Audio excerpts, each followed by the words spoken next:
Qui es-tu? C'est la question que je voudrais te poser.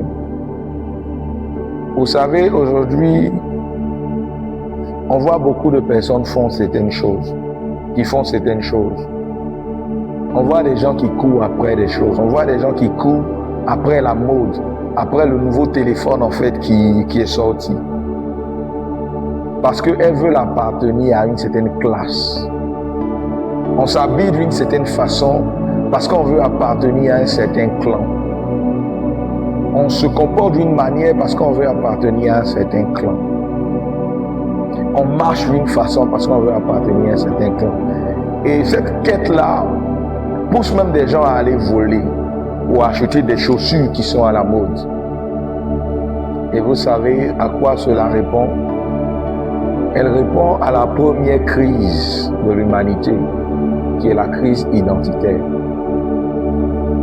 Le docteur Myles Munroe disait comme ça que pour comprendre le sens de la vie, il y a 5 questions qu'il faut se poser. Et la première question, c'est qui suis-je? Tous ces jeunes que vous voyez dans la rue aujourd'hui, qui sont dans des gangs, qui essaient de s'accommoder à la mode, ne sont juste qu'en quête d'identité. La question que je voudrais te poser, mon ami, c'est qui es-tu? Vous savez, la Bible nous apprend que lorsque l'ennemi a voulu contrecarrer le plan de Dieu pour l'humanité, il s'est attaqué à l'identité de l'homme. Il dit à l'homme en fait que est-ce que Dieu a réellement dit de ne pas manger ce fruit? Dieu sait que si vous mangez de ce fruit, vous serez comme lui. Mais la Bible dit que Dieu a créé l'homme à son image. Ça veut dire que l'homme était déjà comme Dieu. Mais l'ennemi a amené l'homme à douter. Et l'homme a voulu même surpasser en fait Dieu. On a 2 catégories de personnes. Ces personnes-là qui ne croient pas ce que Dieu dit qu'elles sont. Et ces personnes ont une mauvaise estime d'elles-mêmes. Et parce qu'elles ont une mauvaise estime d'elles-mêmes, les promesses de Dieu dans leur vie ne peuvent pas s'accomplir. Et les personnes en fait qui ont une vision d'elles-mêmes déformée, corrompue, qui sont tombées dans l'orgueil, dans le narcissisme, un peu comme Lucifer. Et c'est dedans qu'il a tiré en fait Adam et Ève. En réalité, quand il a dit que vous serez comme Dieu, il veut dire que vous serez Dieu, vous serez à la place de Dieu. Dieu sait que vous serez capable désormais de pouvoir prendre sa place. Donc la première tentation a ciblé l'identité. L'identité, ça veut dire identique à quelque chose. Et l'homme a été créé, pour nous qui croyons la parole de Dieu, l'homme a été créé selon le bon vouloir de Dieu, qu'il a créé à son image, à sa ressemblance. Et donc l'ennemi vient attaquer cette identité-là. Et vous voyez que même quand Jésus revient, l'ennemi essaie d'attaquer son identité. Il lui dit, si tu es le Fils de Dieu, fais ça. Si tu es vraiment le Fils de Dieu, fais ça. Si tu es vraiment le Fils de Dieu, fais ça. Et c'est aussi à cause de son identité que Jésus meurt à la croix. Les gens ont commencé à vouloir lapider Jésus lorsqu'il a osé dire qu'il est Fils de Dieu. Alors tu comprends en quoi est-ce que l'identité est importante et pourquoi est-ce que Satan attaque ton identité. Aujourd'hui, je suis venu détruire, déconstruire tous les mensonges sataniques par rapport à qui tu es. Tu n'es pas les échecs que tu as connus. Tu n'es pas les difficultés que tu as connues. Tu n'es pas ce que les gens ont dit que tu es.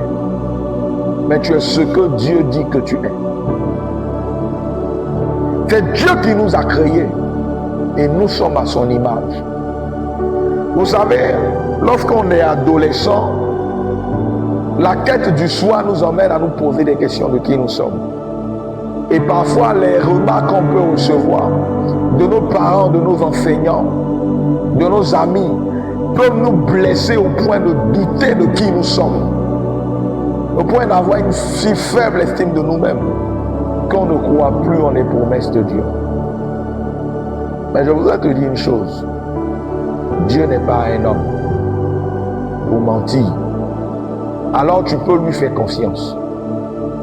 Tu as été créé à l'image et à la ressemblance de Dieu.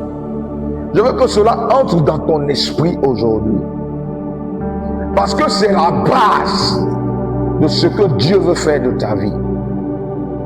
À Living Letters Academy, nous sommes des lettres vivantes que Dieu écrit à l'humanité.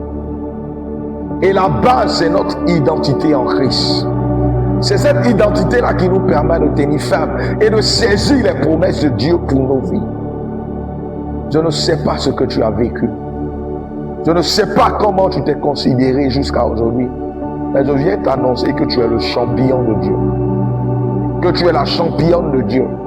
Que même si tes parents ne t'ont pas voulu, même si tes amis t'ont rejeté, même si tu n'as pas eu de place au sein de la société, tu as une place dans le cœur de Dieu. Vous savez, il y a un homme nommé David. Quand on lit son histoire, on a l'impression que c'était un enfant qui n'était pas désiré. Mais le mot David, en fait, signifie mon chéri. Qui lui a donné ce nom-là? Je ne sais pas. Mais la Bible nous dit que David était l'homme selon le cœur de Dieu. L'homme là qui vivait pour ressembler à Dieu, pour refléter ce Dieu-là, malgré le rejet qu'il a reçu. Lorsqu'on envoyait Samuel pour venir oindre les enfants du papa de David, le papa de David ne comptait pas David comme son fils.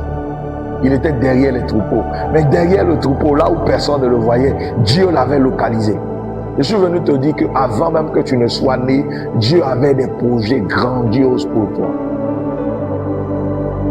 Il dit, ne dis pas que tu es petit, ne dis pas que tu es faible, parce que je suis avec toi. Si tu distingues ce qui a de la valeur de ce qui est vil, alors ta bouche sera ma bouche.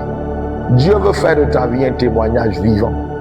Mais je voudrais t'emmener à reconsidérer le regard que tu as sur toi. La Bible dit que la foi vient de ce qu'on entend. Mais ce qu'on entend vient de la parole de Dieu. Ce que tu entends sur toi, ce que tu te dis sur toi dans tes propres pensées, d'où est-ce que cela vient? Est-ce que cela vient de la parole de Dieu? Ou est-ce que cela vient des choses que les gens t'ont dites? Je veux que tu puisses adopter une nouvelle mentalité aujourd'hui, afin que comme David, tu dis, je bénis l'Éternel de ce que je suis une créature si merveilleuse. Tu me connaissais déjà quand j'étais dans le sein de ma mère. Dieu te connaissait. Dieu sait qui tu es. Même si personne ne te connaît, personne ne te voit, Dieu sait qui tu es. Et je veux que tu prennes conscience de qui tu es. Lorsque tu es venu à Jésus, tu deviens fils du Très-Haut. Tu deviens fils du roi des rois. Tu n'es plus comme Dieu, mais tu hérites de la nature divine. C'est-à-dire que tu dépasses le stade d'être comme Dieu. Tu hérites même en fait de la nature divine. Tu n'es plus la photocopie en Adam, mais tu es l'original en Jésus-Christ.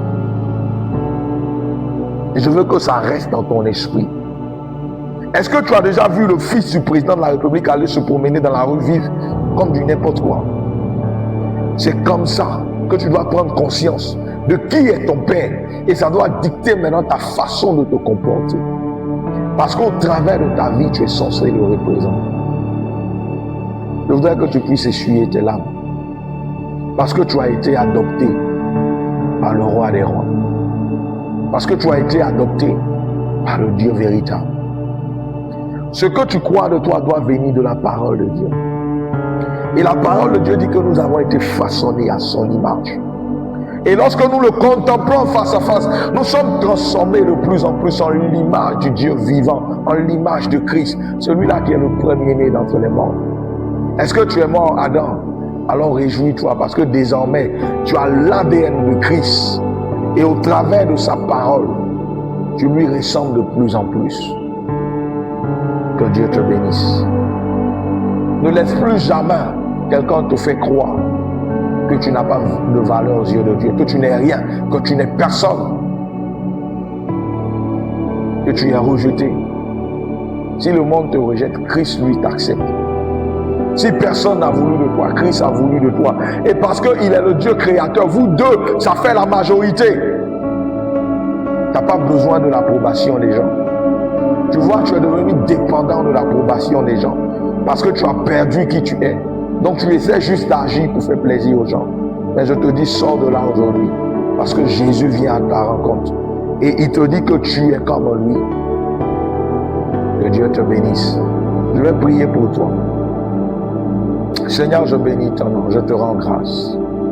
Parce que tu nous as créés à ton image. Merci de ce que tu restaures en nous notre identité. Tu restaures qui nous sommes en toi. Ce que nous sommes, Seigneur Dieu, vient de toi. Nous sommes à ta ressemblance. Merci de ce que tu guéris nos cœurs de toute forme de rejet, de toute forme d'humiliation. Et tu nous donnes aujourd'hui de nous accepter parce que toi-même tu nous as acceptés. Merci de ce que la façon dont nous sommes, notre tête, notre épaule, notre nez, Seigneur, tu nous aimes tel que nous sommes. Que la gloire te revienne au nom de Jésus. Amen. Alors mon ami, n'oublie pas, tu as du prix aux yeux de Dieu. Que Dieu te bénisse et on se dit à la prochaine pour notre rubrique identité, notre rubrique 1 sur 5. Parce que Dieu restaure d'abord ton identité. Il ressuscite en toi la vision. Il te fait comprendre le potentiel qu'il a déposé en toi. Il te fait passer par un processus pour que tu puisses vivre une vie d'impact. Que Dieu te bénisse abondamment. Et on se dit à très bientôt. N'oublie pas que ta vie est une lettre que Dieu veut écrire à l'humanité. Alors ne laisse personne te faire croire le contraire. Prends soin de toi. Merci beaucoup. Ciao, ciao.